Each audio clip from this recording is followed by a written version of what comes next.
Hello and welcome to r/Pettyrevenge for all your stories of small victories over those who have wronged you. Our first story of revenge comes from That Closeted Gay Teen. During the 7th grade, I had a history teacher, Mr. G, that wouldn't really let students go to the bathroom after he put large restrictions on bathroom usage. I was kinda peed, but there wasn't anything that I could do about it. So one day during class, I just really had to fart. I didn't want to do it in class, so I asked Mr. G if I could go to the bathroom, but he wouldn't let me. I asked him again, but he just told me to sit down. Little old me was pretty mad that my teacher was putting restrictions on my bladder. I was so mad that I did as he told me to do. However, before I did, I asked him one more time, and he still dismissed me. So I went to my desk, and then I farted. It was glorious. It was the most gaseous and loudest fart I had ever let out.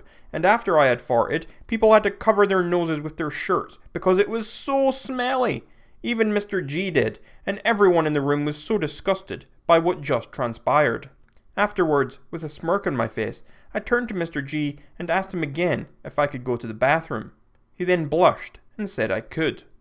And after that day, during next period, he then lifted the restrictions he put upon us. Too long didn't read. Teacher put restrictions on bathroom usage. I yeeted out a fart that had a stench so bad that it caused the teacher to lift the restrictions. Our next story of glorious petty revenge comes from Waldo06. So back in college, I worked at an on-campus fast food place, and I worked at noon, the lunch rush, and it was insanely busy. I would get there at 11:53 and then just prepping as many cheeseburgers as possible for the hot window, since we'd go through about 100 by 12:45 or so. The problem was Josh. Josh worked the early shift and thought he was a grill god. No one could touch the grill besides him, and in all his wisdom, he didn't think that having any more than 5 to 10 hamburger patties was appropriate, as per the standards. So every lunch I run in and immediately load the grill with as many burgers as I could fit, so that we could barely make it through lunch with having a dozen or so customers have to wait for burgers. I pleaded with him. I pleaded with the managers. No one cared. The standard was 5 to 10 patties ready at any time. Fine, Josh, don't be a team player. See, all of us poor college kids working there had decided a little trick. When you were off shift and came to order a burger, you'd always order extra lettuce, and anyone in the back would see it. Look out and see you're one of us, and you'd get bacon or an extra patty. We all knew each other and what we want. Normally a ridiculous upcharge, but we were being screwed with our wages, so screw the man, right? Well, I started spreading the word, and wouldn't you know it, everyone else that worked with Josh hated him too. So going forward, we all intentionally forgot his free bacon when he ordered. Oh, sorry, we didn't see you. Our screen didn't say extra lettuce. Our bad. Lunches were still hell until we got a new manager that realised Josh was useless at everything but stock, but he never got his free bacon again.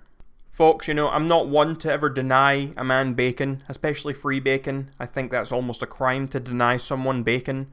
But this guy deserved it. And I don't say that lightly. Our next petty revenge story comes from user Falcon Otherwise. I had just gotten my first car. Well, first in the sense that it was the first car I paid for by myself, and the first that wasn't older than me / was halfway decent condition. It was my child. I was going to Walmart to buy a pressure gauge for the tyres, and there were 2 open parking spots right next to each other. Just as I pulled into the left one, a woman driving a fancy-looking black car pulled into the right one next to me. I took a minute to grab my bag and get ready to head into the store, and then I heard a slam. I looked out the passenger window, and the woman had hit my car with her door as she had opened it, and not lightly either. I watched her get out of the car and look at me. Right there, sitting in the driver's seat of the car she just assaulted with her door. Then she just turned and walked off. Oh no, you don't get to do something like that and then not even acknowledge it. I'd have been fine with just an apology, but nope. Just looked at me and then went about her day. So I went back to the store, I bought my pressure gauge. I went back out to the parking lot, I keyed her fancy black car, and I drove on home. An apology goes a long way. The complete lack of one does too. Our next post comes from Patty XP. Hello Reddit. This happened on a New Year's party. It was at my friend's house. It was a fun atmosphere. One of my friends invited his friend, who no one else knew, who constantly wanted to prove himself on being the bigger man. e.g. talking about girls without anyone asking him, etc. Let's call him Big Man. We were playing FIFA. I just picked up a random controller. I was meant to play against Big Man and my other friends. I was in the main lobby practicing V's the goalie for a few minutes before everyone was getting settled in for a game. I play FIFA once or twice per year, so I just wanted to get some feel for it. Then, Big Man asked me to swap controllers. I said I was happy with mine. Then he snatched my controller and gave me his. I didn't want to make a fuss, so I just let it go. Then I realised he gave me a broken controller, which made it very difficult to play. I ended up losing the game. Later, we were playing Monopoly. The game was going fine, only a few people were left. My friend, Big Man and myself. Someone landed in one of the utility spaces. Then we started the auction. My friend quickly dropped out of it, so I was left with Big Man. I'm no Monopoly expert, but at the game state of the game, I knew that this utility piece wasn't worth much. Going back to Big Man's one-up attitude to everything, he kept bidding higher, and I kept matching him. I didn't really care for the piece. I just wanted to milk him for his money. I eventually concluded on a large amount of money, and he won it. He was so proud of himself and telling everyone. He lost a majority of his money on it. I told him I suspected he wouldn't give up on the auction, so I just wanted him to overpay the piece, and I reminded him about the controller incident from earlier. He ended up looking like a fool and losing very shortly after this. I ended up winning the game. And our final story of revenge for this video comes from Eternal Flame 13. So a few years ago, when I was working with children, my journey took me to a centre that was run very interestingly. I could list the things that were interesting, but today I post about the sand in the cubby house. You see, the cubby house was a plastic thing with no base. Being next to a sand pit, the children would cart sand from the sand pit to the cubby, which led to the cubby having a nice thick layer of sand on its floor. Now, when I went into this cubby to play, I noticed it smelt like wee. I tried telling the staff, but me being new and clearly not conformed to their lower standard of environment, my feedback was not taken on board. A few even said that they couldn't smell anything. Stunk of pee, I tell you. I tried to tell the boss, but she wouldn't let me clean out the sand and disinfect the ground. The cubby was on fake grass. So I had to sit and watch kids play in pee-smelling sand. But I'm not the kind of person to back down on certain things in life, and this wasn't one of them things. So I was scheduled to do the morning check of the yard, which entails a staff member walking and checking for any hazards that may have come into the yard overnight. I checked the cubby with the pea sand. Lo and behold, cat poo. I stormed into my boss's office, like I'd just found gold, told her about the health hazard cat poo. My boss had no choice. It was cat poo. So the cubby was moved, all the sand was thrown away, the fake grass was disinfected, as was the cubby. And as I sat there cleaning and throwing away sand, I smiled, because earlier that morning, in the comfort of my own home, wearing gloves, I raided my kitty litter, knowing I was on morning yard check.